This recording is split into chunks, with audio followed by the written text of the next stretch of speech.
From now on, you'll cover your own rent. You're a burden, and we can't carry it any longer."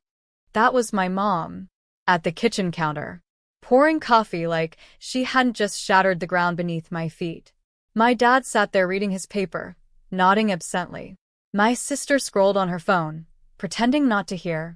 I didn't argue, didn't defend the 10 years I'd spent building a career they called pointless, the freelance contracts that kept their lights on more than once, the unpaid hours I'd invested in their family business. I just went upstairs. "My name is Avery Sloan, I'm 29. And if you think you know how this ends, stay tuned. What happens when the family that calls you a burden finally feels the weight of your absence?" That night, I packed my things. No screaming. No scene.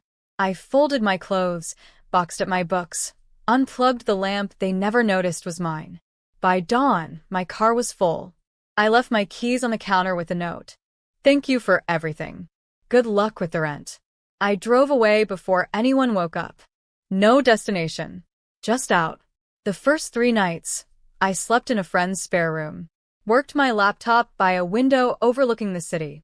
Watched the sun come up without the sound of someone calling me useless. It was quiet. Too quiet. Then, on the 4th morning, my phone buzzed. It was a text from Dad. "The rent is due. Where are you?" I stared at it, because in that one line, I could hear everything they'd never said out loud. They didn't just lose me. They lost the lifeline they'd been standing on without realizing it. I didn't reply to Dad's text. Instead, I opened my budgeting app, the one they didn't know existed. Every dollar I'd ever loaned, covered, or quietly paid off logged. I'd carried them for 3 years. Gas bills, grocery tabs, that family emergency in 2022, all me, while they told me to get a real job. I remembered sitting on the cold apartment floor once, working through a fever, because Mom said the Wi-Fi needed to stay on for my sister's Zoom interviews. I paid that bill with a card I was 3 weeks late on. Now, I wasn't late on anything. I was free, but they weren't. By Friday, I had 3 missed calls from Dad, 2 from Mom. Then a voicemail. "Sweetheart, we didn't mean to upset you. Rent's just due, and your sister's still looking for work." I stared at the wall. Not in anger. Not in pain. In clarity. They didn't want me. They wanted my stability. And now, the house was shaking. That evening, I booked a small room in a co-working space downtown. Not glamorous, but it had light, plants, and people who respected creative work. I finished a client's website, hit send, and watched $3,200 land in my account. Then my phone buzzed again. This time, it was my sister. Not to be rude, but did you cancel the car insurance?" I smiled. Sure did. That's the first of many. Because if I was the burden, then it was time they learned how heavy I'd truly been. I didn't just cancel the car insurance. By Monday, the internet plan was gone too, the one under my name. The family Netflix, Spotify, Apple Cloud. All mine. All gone. Avery the burden had just unplugged the house.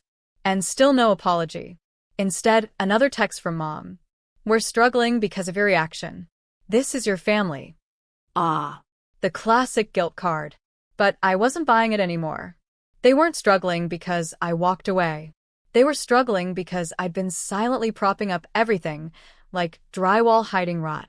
I opened the shared Dropbox folder we used to manage bills. Years of my payments. Quiet contributions. Even that month I covered Dad's dentist work while skipping my own checkup. I exported the file. Labeled it. Open file folder, burden, XLSX. Then sent it to the family group chat. No caption. Just the truth. 2 hours later, silence. Then ding. My brother, the golden boy, the one who once laughed at my silly design gigs, messaged me privately. "Hey, Didn't realize you were doing all that. can we talk?" I stared at the screen. Was this remorse or strategy? I replied. "Sure."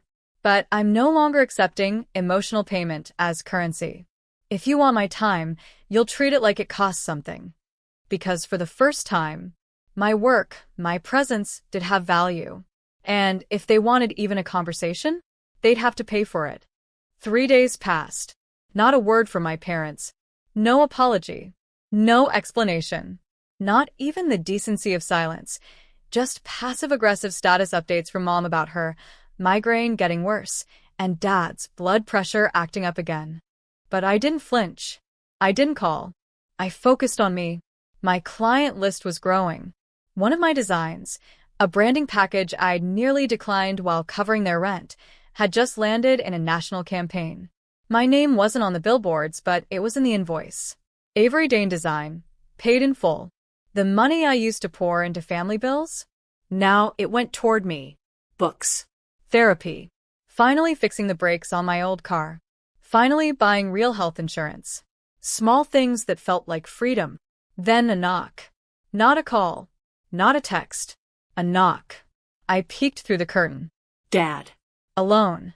In his hand, a brown envelope. He looked old. Older than 3 weeks ago. I opened the door without a word. He didn't say much either. Just handed me the envelope and muttered, "Your mother's not doing well." Inside, an itemized list. Every dollar I'd ever contributed. Dates. Amounts. Even the utilities. At the bottom, scrawled in mom's handwriting. "We didn't realize you carried us. We're ashamed. We're sorry." There was no request. No manipulation.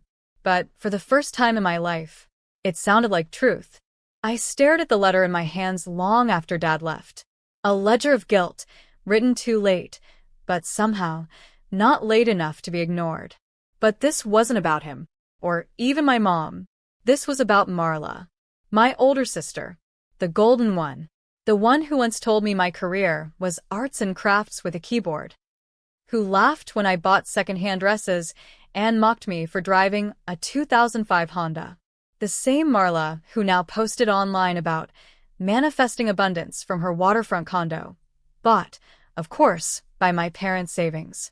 Savings that I had protected, preserved, built.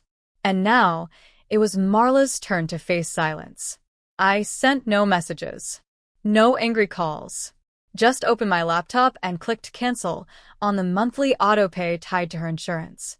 That night, her text came through. "Marla, hey, my car insurance lapsed. I'm on a road trip. Can you fix this?" I let it sit unread. Then another. "It's literally dangerous. I'll pay you back." Then a voice note. Fake casual, sugary. "Hey, bestie sis, can you help out? Mom said you're doing well." I exhaled long, slow. Then typed. "I've decided to carry only what's mine. That doesn't include your car, your rent, or your emotional overdraft." No reply. But on Facebook, her latest post was gone. In its place, a blurry image of a hotel bed with a caption. "Sometimes, you really find out who's family and who's just blood." Exactly. The doorbell rang just before noon. I knew who it was. I opened it to find Marla on my porch, sunglasses too large, lips too tight. Her coat was thrown over what looked like pajamas, and her hair was pulled back like she'd sprinted through a storm of panic. "Avery," she said, trying to sound firm, but her voice cracked. "Can we talk?" I stepped aside. Not out of kindness, just curiosity. She paced into my kitchen like it still belonged to her memories. Then turned. "I didn't know they cut you off," she blurted. "If I had, I would have helped." I raised an eyebrow. "You didn't know? You were there, Marla. You laughed when they called me a burden." Her silence was loud. She started. "I'm in a tight spot right now. If I lose my car, I can't get to work, and my boss already said." I held up a hand. "You have a job?" I asked, genuinely surprised. Her lips twitched. "Part-time. Remote. Influencer outreach." Ah. Marla was playing entrepreneur with no safety net now. The same one I'd quietly kept beneath her for years. "So, you want the insurance reinstated?" I said, sipping tea. She nodded eagerly. "I can do that," I smiled. Relief washed across her face. "Thank you." I knew. "But it'll come with a bill. Monthly. Like mine did. Remember?" Her smile shattered. "You're joking." I leaned forward. "You told me I was dead weight, Marla. Now I'm charging rent for the rope you want to climb." Her eyes narrowed. But she didn't argue. Just turned and left, slower than she arrived. I watched through the window as she sat in her car, not starting it. Some debts aren't financial. But now, they're finally on the ledger. The knock came just as the sun dipped behind the neighbor's fence. I didn't have to check. It was always her timing. Mom stood at the door holding a casserole dish. "Avery," she said gently, "I thought you might like some of your favorite." I stared at the dish. Tuna bake.